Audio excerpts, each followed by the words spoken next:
Bismillahirrahmanirrahim. Assalamualaikum warahmatullahi wabarakatuh. Saudara-saudara sekalian, sebagai insan yang bertakwa, marilah kita tidak henti-hentinya memanjatkan puji syukur kehadirat Allah Subhanahu wa taala. Kita masih diberi nafas, masih diberi kesehatan, dapat berkumpul di ruangan yang baik ini untuk suatu acara yang mulia, yaitu silaturahmi dan doa bersama dalam rangka memperingati 19 tahun bencana tsunami di Aceh dan perdamaian di bumi Aceh yang telah dihasilkan. Yang saya hormati dan saya banggakan, Presiden Republik Indonesia ke-6, Jenderal TNI Purnawirawan Profesor Dr. Haji Susilo Bambang Yudhoyono, tokoh muda nasional, Ketua Umum Partai Demokrat, Saudara Agus Harimurti Yudhoyono, didampingi Wakil Ketua Komisi 1 DPR, yang juga putra daerah Aceh, Tuku Rifki Harsyah, yang saya hormati, Ketua Dewan Perwakilan Rakyat Aceh, Bapak Zulfadli, para ulama Abu Walid Abon Abi Tengku dari 23 kabupaten kota se-Aceh yang saya hormati dan saya banggakan. Di antaranya Abu Ishak Lamkawi, Abah Haji Asnawi, Abu Haji Muhammad Ismi, Abu Madinah, Abu Daud Hasbi, dan Walidi Abu Mustafa Sarong, serta para ulama yang tidak bisa saya sebut satu persatu tanpa mengurangi rasa hormat saya. Perwakilan Tuhapiyut, Dewan Penasihat Lembaga Wali Nangro, Tunku Baihaki, kemudian rekan saya, Saudara Mualim Muzakir Manaf yang saya hormati, saya banggakan, Ketua Komisi Peralihan Aceh yang saya hormati. Hadir tokoh-tokoh akademisi, Rektor Universitas Syah Kuala, Bapak Profesor Dr. Marwan yang saya hormati, Rektor Universitas UIN Aranie Niri, Bapak Profesor Dr. Mujibur Rahman yang saya hormati, seluruh ulama dan tokoh Aceh yang saya muliakan, pimpinan partai politik yang hadir di sini, saudara-saudara sekalian yang saya hormati dan saya banggakan. Saya berterima kasih atas undangan ini, suatu kehormatan bagi saya hadir di sini. Saya pun mempunyai hubungan emosional dengan rakyat Aceh. Orang tua saya, Profesor Sumitro Joyo Hadikusumo, itu dari awal sangat dekat dengan tokoh-tokoh Aceh. Beliau ikut merintis pendirian Fakultas Ekonomi Syah Kuala. Beliau sempat jadi dosen terbang dan beliau sangat bangga selalu cerita kepada kami bahwa beliau terbang ke Aceh memberi kuliah dan sebagainya. Dan sesudah itu pun orang tua saya juga berjuang bersama tokoh-tokoh Aceh dan rakyat Aceh dalam masa-masa yang sulit tahun 50-an, di mana Indonesia mengalami pergolakan karena masalah ideologi. Saudara-saudara sekalian, sesudah itu pun hubungan emosional saya tidak berhenti, karena saya juga terus-menerus berhubungan baik, yang puncaknya adalah bahwa saya bisa bersatu dengan tokoh-tokoh dari Partai Aceh. Ini saya kira suatu kejadian yang langka di sejarah dunia.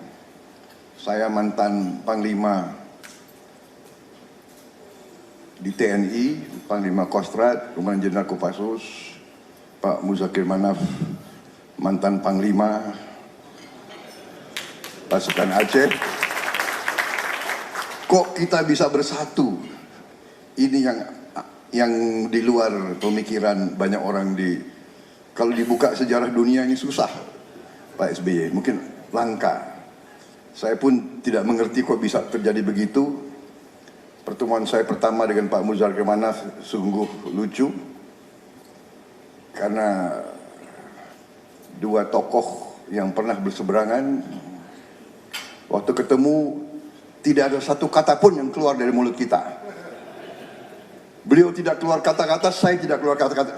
Apa yang terjadi? Kita saling merangkul. Itu yang kejadian, saudara-saudara sekalian.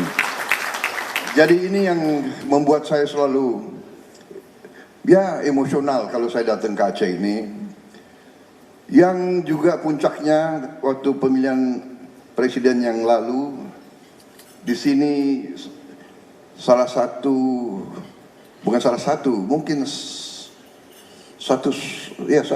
yang saya mendapat dukungan yang paling besar di Aceh ini, luar biasa.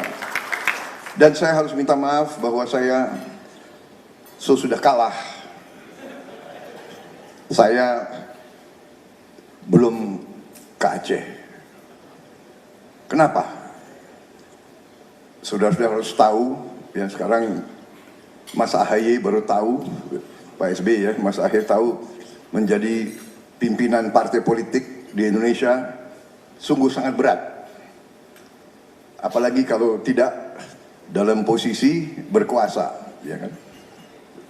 Biayanya luar biasa, benar nggak Mas AHY? Ya? Jadi apalagi kalah. Kalau sudah kalah ya kalah segala-galanya, ya kan?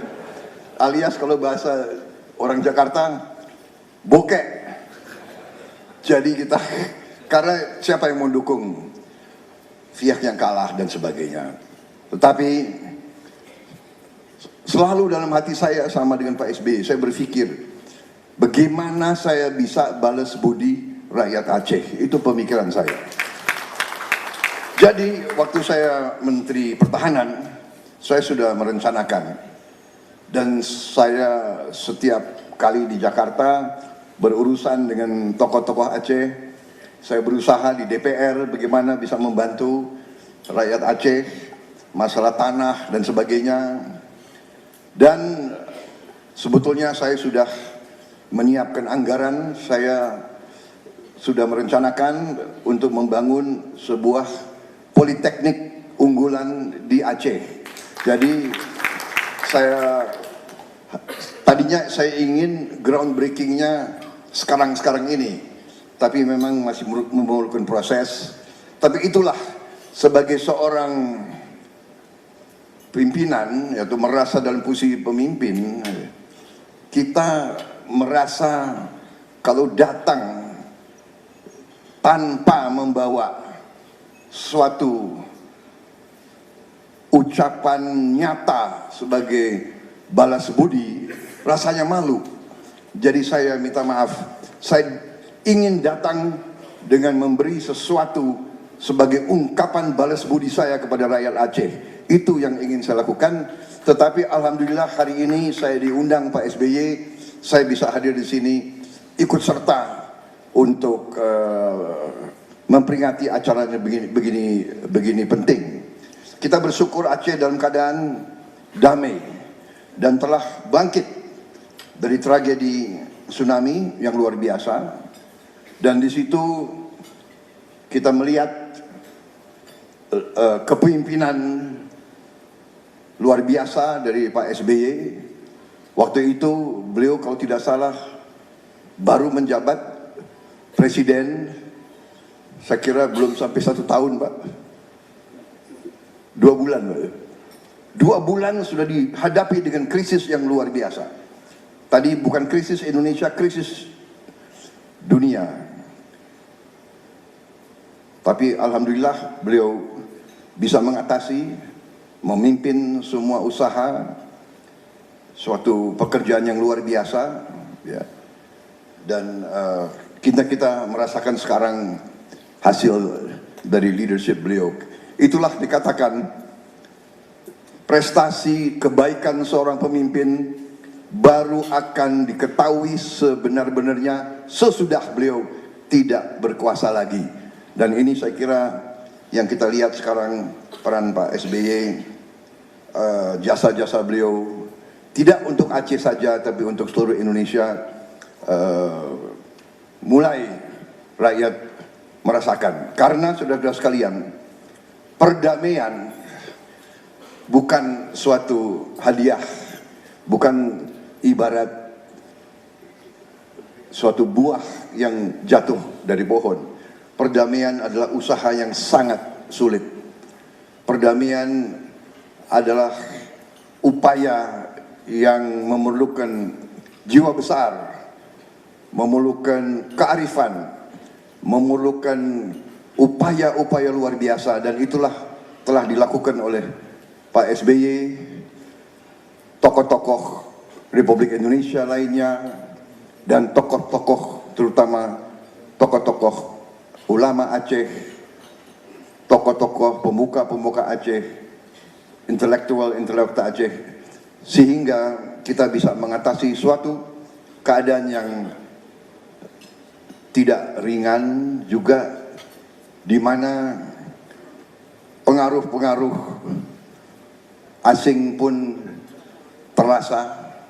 Dan kita sekarang, bapak-bapak sekalian, saya juga ingin mengajak kita semua untuk sejenak nanti mengenang semua yang telah berkorban untuk Indonesia, untuk Aceh, dan terutama sekarang saudara-saudara kita di Palestina yang sedang mengalami suatu cobaan luar biasa, serangan yang tidak henti-hentinya, suatu bisa dikatakan serbuan di luar batas-batas kemanusiaan yang sepatutnya membawa kita untuk mengingat bahwa kita harus bersatu. Kita harus bersatu. Kalau kita sendiri-sendiri, kita mudah untuk dipermainkan, dan kita mudah untuk ditindas oleh kekuatan-kekuatan yang besar. Ibarat lidi sendiri-sendiri mudah dipatahkan, sapu lidi akan kuat. Sama, kita harus bersatu, kita harus kuat. Suatu bangsa yang terpecah-pecah, suatu bangsa yang tidak kuat akan ditindas. Ini hukum sejarah. Apalagi kita Nusantara sungguh sangat kaya. Tidak ada pihak yang kaya yang bisa mempertahankan kekayaannya kalau dia tidak kuat. Dan Aceh merupakan kekuatan bagi keluarga besar Republik Indonesia. Aceh yang memiliki sejarah gemilang ratusan tahun, sejarah penuh dengan kejuangan, penuh dengan kepahlawanan, penuh dengan kegigihan, tidak mau dijajah oleh bangsa lain. Ini adalah kekuatan untuk kita. Kita ingat Republik Indonesia, rakyat Aceh yang pertama bergabung sama Republik Indonesia, rakyat Aceh yang pertama mengumpulkan uang, emas, kekayaan rakyatnya untuk membeli pesawat pertama milik Republik Indonesia. Ini semua menunjukkan Aceh adalah aset yang kita sangat perlukan dalam keluarga besar Republik Indonesia, keluarga besar Nusantara. Jadi saya kira saya tidak akan lebih lama bicara. Saya hanya ucapkan terima kasih kepada Presiden SBY mengundang saya, mengajak saya, dan juga terima kasih kepada ulama-ulama perwakilan yang tadi mendoakan saya. Saya berjanji tidak akan lupa rakyat Aceh, tidak akan lupa perjuangan rakyat Aceh. Ini kehormatan bagi kita. Tidak boleh kita sekali-sekali lupa jasa, perjuangan, sumbangan siapapun, apalagi perjuangan dan sumbangan yang begitu besar untuk kita bersama. Saya ucapkan selamat kepada semua tokoh-tokoh Aceh dan hal-hal yang masih merupakan kekurangan, hal-hal yang masih harus kita lengkapi dan kita kejar dan kita penuhi dalam semua perjanjian yang sudah dilaksanakan oleh pemerintah Republik Indonesia. Insya Allah pemerintah yang akan datang akan berjuang keras untuk memenuhinya. Terima kasih. Minta maaf kalau ada kata-kata saya yang kurang berkenan. Hanya saya ingin sampaikan bahwa hati saya penuh dengan cinta dan hormat kepada rakyat dan perjuangan Aceh. Wassalamualaikum warahmatullahi wabarakatuh. Terima kasih.